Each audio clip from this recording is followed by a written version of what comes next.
He said he was reconnecting with his college buddies on the weekend. I got a message from his ex that said, "Hope you two are doing well." I said, "We are. He's on a guy's trip." She replied, "Funny. He's right here." I sent her the screenshot. She sent me a photo back. I framed it. It was a Friday afternoon in early June, and the sun was shining over our quiet neighborhood in Asheville, North Carolina. My husband, Mark, had just packed his duffel bag for a weekend trip, claiming he was reconnecting with his college buddies in Atlanta. "Don't wait up for me," he said with a grin. "We'll probably be out late catching up." I smiled, trusting him completely. We had been married for 10 years, and while we had our ups and downs, I believed in the strength of our relationship. As he drove away, I settled into the weekend routine, gardening, reading, and catching up on some work. Everything seemed normal until Sunday afternoon when I received a message on Facebook from a woman named Sarah. "Hope you two are doing well," she wrote. I replied, "We are. Mark's on a guy's trip this weekend." Her response was immediate and chilling. "Funny. He's right here." My heart sank. I asked her to elaborate, and she sent me a photo of Mark, arm in arm with her, smiling at a beach resort in Charleston, South Carolina. I stared at the image, disbelief washing over me. Mark had lied. I couldn't comprehend what I was seeing. The man I trusted was not with his college friends, but with another woman. I replied to Sarah, "Thank you for letting me know." She responded, "I'm sorry. I didn't know he was married. He told me he was single." I felt a mix of emotions, anger, betrayal, and sadness. I needed to know the truth. I spent the rest of the day gathering information. I checked our bank statements and found charges from the resort in Charleston. I called Mark's supposed college friend, James, who confirmed that there was no planned reunion. Mark said he was visiting family this weekend, James said. The lies were piling up. When Mark returned home Sunday evening, I was waiting. "How was Atlanta?" I asked, keeping my voice steady. "It was great. The guys are doing well," he replied. I handed him the printed photo Sarah had sent me. "Care to explain this?" His face turned pale. He stammered, trying to come up with an excuse, but the evidence was undeniable. I'm sorry," he finally said. "It just happened." I felt a surge of anger. This wasn't just a mistake, it was a calculated betrayal. "I want a divorce," I said firmly. In the days that followed, I began to plan my next steps. I wasn't going to let Mark's betrayal define me. I contacted a lawyer and started the divorce proceedings. I also decided to take control of my life and turn this painful experience into something empowering. I framed the photo Sarah had sent me and placed it on my desk as a reminder of my strength and resilience. I also started a blog, sharing my story and connecting with others who had experienced similar betrayals. The support and encouragement I received were overwhelming. As the months passed, I focused on rebuilding my life. I took up new hobbies, traveled, and spent time with friends and family. I also continued to share my journey on my blog, helping others find healing and empowerment. Mark tried to reach out, expressing regret and asking for forgiveness, but I had moved on. I realized that his actions had freed me from a relationship built on lies. A year later, I found myself in a better place, emotionally, mentally, and physically. I had turned a painful betrayal into an opportunity for growth and self-discovery. The framed photo remained on my desk, not as a symbol of pain, but as a testament to my resilience. I had learned that even in the face of betrayal, I had the strength to rise, rebuild, and thrive. Life has a way of throwing unexpected challenges our way. But it's how we respond to those challenges that define us. Mark's betrayal was a turning point in my life, but it led me to discover a strength I didn't know I had. I hope my story inspires others to find their own strength and to know that even in the darkest moments, there is a path to healing and empowerment. It had been nearly 10 months since Mark and I split. I was doing better. I had even started going on casual dates, not looking for anything serious, just human connection. Then, Out of nowhere, Sarah messaged me again. It read, "Hey, I don't know if I should tell you this, but you deserve to know. He's doing it again." My stomach dropped. I hadn't thought about her much since the divorce. But I still kept that photo she sent me in a little gold frame, next to my laptop. A reminder. Doing what again? I typed. She sent a screenshot. Mark. On Tinder. Using a different name. Matt C. New photos, but the same fake charm. And get this, his bio read, "Looking for something real after a toxic marriage." Toxic marriage? I saw red. This man not only cheated, lied, and manipulated me, but now he was rewriting the story to make himself the victim? No. Absolutely not. I made a burner account on Tinder using photos of one of my friends, with her permission. We crafted a fake profile, Nicole, 42, newly single, loves beach sunsets and honesty.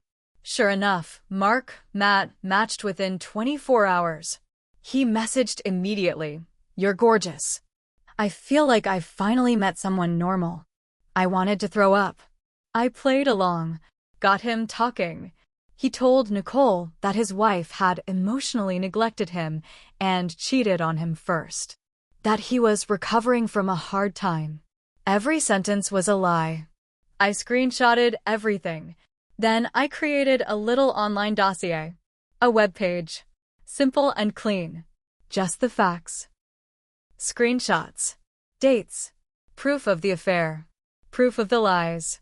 A video clip of him calling Sarah his soulmate just 2 days before our divorce was finalized. The site went live. I didn't share it. I just waited. It took exactly 3 days. Sarah messaged me, "Did you make that website?" Because I got it sent to me by 3 different people. Then another message came in from a woman named Riley. "Hi. I don't know you, but I saw the site. He told me he was divorced because you were abusive. Thank you. You saved me." Turns out, Mark had been seeing 3 women at the same time, telling them all the same sob story. He was a master manipulator. He had turned his entire failed marriage into his pickup line. And now? His face was circulating in a private Facebook group called Toxic Men We've Dated in Asheville. I didn't start it, but I wasn't mad about it either. A letter came in the mail a week later. Mark's lawyer. He was suing me for defamation. I laughed. Hard. I called my own lawyer, a tough-as-nails woman named Veronica who used to be a federal prosecutor. She took one look at the website and said, "Honey, he doesn't have a case. Truth is a defense." Still, the stress hit me harder than I expected. Mark texted me directly, "You're ruining my life. I lost my job. People won't talk to me. What do you want?" I didn't reply. Then, 3 days later, I got an email. Subject line, "I know what he did to you. Let's talk." Her name was Melody. She was from Colorado. They dated back in college, long before I met him. She'd seen the site through a friend who now lived in North Carolina. "I saw your face," she wrote.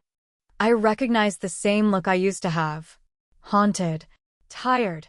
Like you were trying to love someone who always made you feel small." We talked for hours on Zoom. Turns out, Mark's pattern went back years. Gaslighting. Lies. Emotional affairs. Keeping women in emotional limbo while he chased the next new thing. "He made me feel like I was crazy for crying," she said. "Like I was too sensitive for reacting to the things he did." We both cried during that call. It was the first time I realized this wasn't just a personal heartbreak. It was a pattern. A sickness. And he kept leaving wreckage behind. He started showing up. First it was just his car down the block from my house. Then I saw him in the grocery store parking lot. Once, he was standing at the far end of the gym I had just joined. He never approached.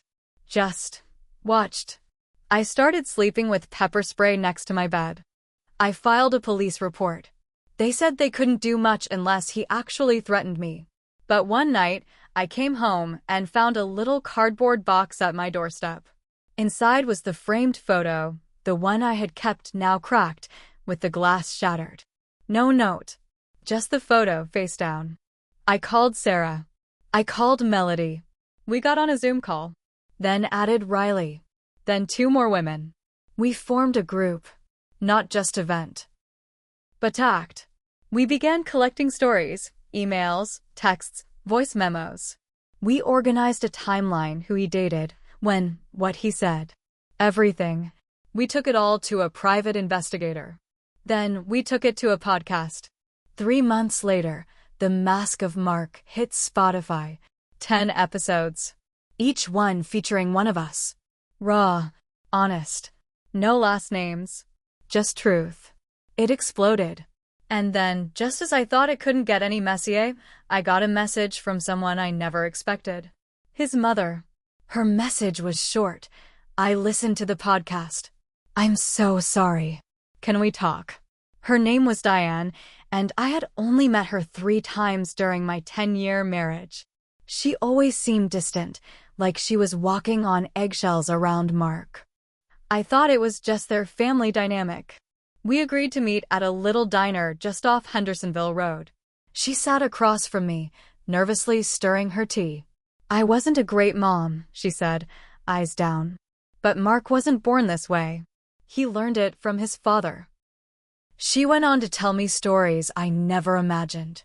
His father, now deceased, had been a serial cheater, verbally abusive, controlling, had even once faked a work trip to spend time with another family, his other family. Diane had found out 20 years too late. When she tried to leave, he cut her off financially. She stayed, for Mark. But he watched everything, she said. And I saw it in his eyes. That cold calculation. He loved how his dad could lie and charm and still walk away clean. My blood went cold. Then she said something that rocked me. He didn't just cheat on you. He was seeing someone else during our wedding weekend too. Diane gave me a name, Vanessa. A flight attendant from Vegas. They had met during his bachelor trip, which, surprise, wasn't with friends at all. He spent 3 nights at a casino resort with her. Diane only found out by accident when she saw a charge for a luxury suite that didn't match the location he claimed. I never said anything, she confessed, eyes wet. I thought he'd grow out of it. I found Vanessa on Instagram. She had 12,000 followers and one too many bikini mirror selfies. I DM'd her. She replied fast. Mark? Oh God. That guy. She told me their thing lasted 2 years. He told her he was getting out of a marriage, not walking into one. He fed her lies about a jealous fiancé who was trapping him with guilt. The cherry on top? He proposed to her too. Same month he married me. I did something dumb. I pulled out the wedding album. I hadn't looked at it in almost a year. There, in the background of one of the group shots taken outside the church, was a woman. Slightly blurred. Sunglasses. Leaning against a rental car. It was Vanessa. He brought her to our wedding. She sat in the parking lot. He probably visited her after the ceremony. I felt my throat tighten. Rage, heartbreak, and nausea churned inside me. Every loving word he had said during our vows felt like poison now. I copied the photo. Sent it to Vanessa. She replied in 2 minutes. Holy. That's me. I had no idea it was your wedding. The podcast gained serious momentum. An investigative journalist from the Charlotte Observer reached out. I've never seen this kind of case. One guy. So many victims. It's like emotional fraud on steroids. He published a 2-part expose. Then a local news channel picked it up. Then a TikTok influencer with 2 million followers stitched it into a viral series. Suddenly, Mark's name wasn't just on a podcast or a quiet site. It was everywhere. People from his job saw it. People from his high school. His own cousins shared the articles. He lost his job again. But this time, he didn't go quiet. A handwritten letter arrived. It was shaky. Unhinged. You have ruined me, he wrote. And I loved you. I loved you in ways no one else ever will. You were supposed to be my safe place. Then, the threat. If I go down, you're coming with me. I'm not done yet. I showed it to the police. They finally took it seriously. A restraining order was issued. But that didn't stop the next twist. My car keyed, my front door scratched up, a dead squirrel left on my porch. It felt childish, but also unhinged, like someone losing control. I had motion cameras installed, security upgrades. I wasn't sleeping well. I carried my pepper spray everywhere. I was picking up almond milk when a woman walked up behind me, whispering, "Don't turn around. He's in the next aisle." I froze. "Who?" I started to say. "He followed me too." "I recognized you from the podcast art." I turned slowly. Saw her, mid-30s, athletic, hoodie pulled up. "I'm Kat," she said quietly. "He used me to get back at Vanessa. Told me all about her betraying him. I didn't know any of this until I heard you on Spotify." We stepped outside together. She told me he was now living in a cheap extended stay motel off I-240. He had nothing left. No job. No friends. His family cut him off. His lies had finally caught up to him. And yet, he was still trying to control the narrative. Still pretending he was the one betrayed. One last email came in, this time from a woman named Claire. She wasn't a girlfriend. She was a therapist. "I saw your story," she wrote. "I treated Mark briefly years ago. He used a fake name, but I remembered the details. She couldn't legally give me private records, but she shared this. He exhibits patterns of narcissistic sociopathy. He manipulates, rewrites reality, and lacks empathy. He knows what he's doing." I finally had words for what I had endured. It wasn't just me, or Sarah, or Vanessa, or Melody, or Kat. It was all of us, and it was him. And now? Now we were ready to finish the story. Not just for us, but for every woman who ever wondered if it was their fault. The restraining order had been in place for weeks, but Mark kept pushing boundaries. Watching, following, testing. Then, one night, my motion camera caught everything. 1:43 a.m. Mark had up, walking up my driveway. He approached the front door. Something in his hand, a lighter. He poured something onto my welcome mat. I didn't sleep that night. I watched the footage over and over. The next morning, I took it straight to the police. It was arson. Even if he didn't light it, the intent was clear. They issued a warrant for his arrest. It felt like something had shifted. Finally, they were taking him seriously, not just as a scumbag ex, but a legitimate threat. He was arrested 2 days later in his motel room. He was drunk, angry, screaming about betrayal and cancel culture. I got the call at noon. The detective on the line said, "You're safe now. He's not going anywhere for a while." Mark was charged with attempted arson, violation of a restraining order, and harassment. It was finally real. He had become his own worst enemy. I sat in the courtroom with Sarah, Melody, Riley, Kat, and Vanessa. We didn't all like each other. We weren't besties. But we were a team, bound by scars. Mark shuffled in wearing an orange jumpsuit, eyes sunken, beard scruffy, hands cuffed. He wouldn't look at me. Each of us gave a statement. Sarah spoke about the gaslighting. Melody talked about the emotional damage. Kat shared how he tried to isolate her from her family. When it was my turn, I didn't hold back. "You tried to break me. You almost did. But you forgot one thing, I don't stay broken." I held up the photo. The one Sarah had sent. I had brought it, cracked glass and all. "This," I said, "was the beginning of your end." He looked up, just once. His face? Empty. He got 2 years in prison and a mandatory psychiatric evaluation. But the story didn't end in that courtroom. We all had to face ourselves too. Melody admitted she had ignored red flags for years. Riley said she once lied to another woman when she suspected he was cheating. Even I had to own something hard. I had known, deep down, for years, that Mark was not entirely honest. But I had ignored it, brushed off the odd moments, the late nights, the vague answers, The emotional coldness when I needed warmth most. I wasn't responsible for his actions, but I had allowed my own fear of starting over to blind me. I stayed too long. That was my mistake. And I wouldn't repeat it. 6 months later, I got a call from Vanessa. "You sitting down?" she asked. She forwarded me a link. It was an email thread from someone who had worked with Mark years ago in real estate. Inside, copies of forged contracts, fake signatures, real estate fraud. He'd been doing it on the side to fund his lifestyle while he was with me. The criminal case was reopened. More charges filed. Turns out, his real downfall wasn't the women. It was the money. His ego made him sloppy. His greed made him reckless. And now? The feds were involved. They auctioned off all his remaining assets. His car. His old Rolex. His prized vintage guitar. You know what I did? I bought that guitar. It cost me $57. I took it home, strung it up, and mailed it to his prison with a note that said, "Thought you might want something to remember your freedom by.